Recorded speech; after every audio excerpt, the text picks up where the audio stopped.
জলবার কি বললি? আরে ওকে শুধু আমি বললাম যে আমার দম বেশি তোর দম কম। তাহলে তোদের দুজনের আমি ছুট প্রতিযোগিতায় নাম লেখাবো, চল। ছুট প্রতিযোগিতায়? তুই ভয় পাচ্ছিস কেন? চল এখন। তোর থেকে ওর দম বেশি। এই গোপাল, সায়ন কোথায় রে? ও এখন হেঁটে হেঁটে আসছে, কখন আসবে তার ঠিক নেই। 1 মিনিট 5 সেকেন্ড হয়ে গেল, এখনো আসছে না কেন? চল তো দেখে আসি। হ্যাঁ চল চল দেখে আসি, আবার কোথায় ব্যাগ পড়ে গেছে। পড়ে গেছি, আমায় তুল। এই গোপাল যা, ওকে গিয়ে তুল। আবার আমায় তুলতে হবে। ঠিক আছে তুলে দিছি, তুই যখন বললি।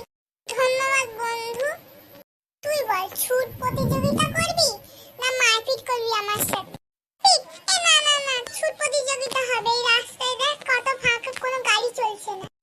এটা ছেলেদের ব্যাপার, মেয়েরা কোনোদিনও ঢুকতে পারবে না। যখন মেয়েটা বলছে এখন একটু ছুট প্রতিযোগিতা হয়েই যাক না। তুই ভয় পেয়ে গেছিস, বুঝেছি। তুই ভয় পেতাম না, তোকে কোনোদিনও বলতাম না আমাকে তোল। বাবা চুপ কর, ঝগড়া করিস না। আমি এক পাশে দাঁড়িয়ে আছি, তোরা এবার মারপিট কর। ঠিক আছে এবার নে, চল মারপিট হবে। তুই মারবি, তারপর আমি মারবো।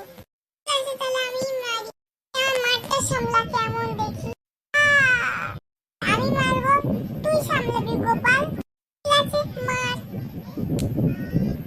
গোপালের মারটা খা। এই তোর মার, এইটাই। আমি কি করছি দেখ। সেকেন্ড, তোর লাগেনি? আরে আমার লাগেনি, আমার খুব কষ্ট হচ্ছে রে।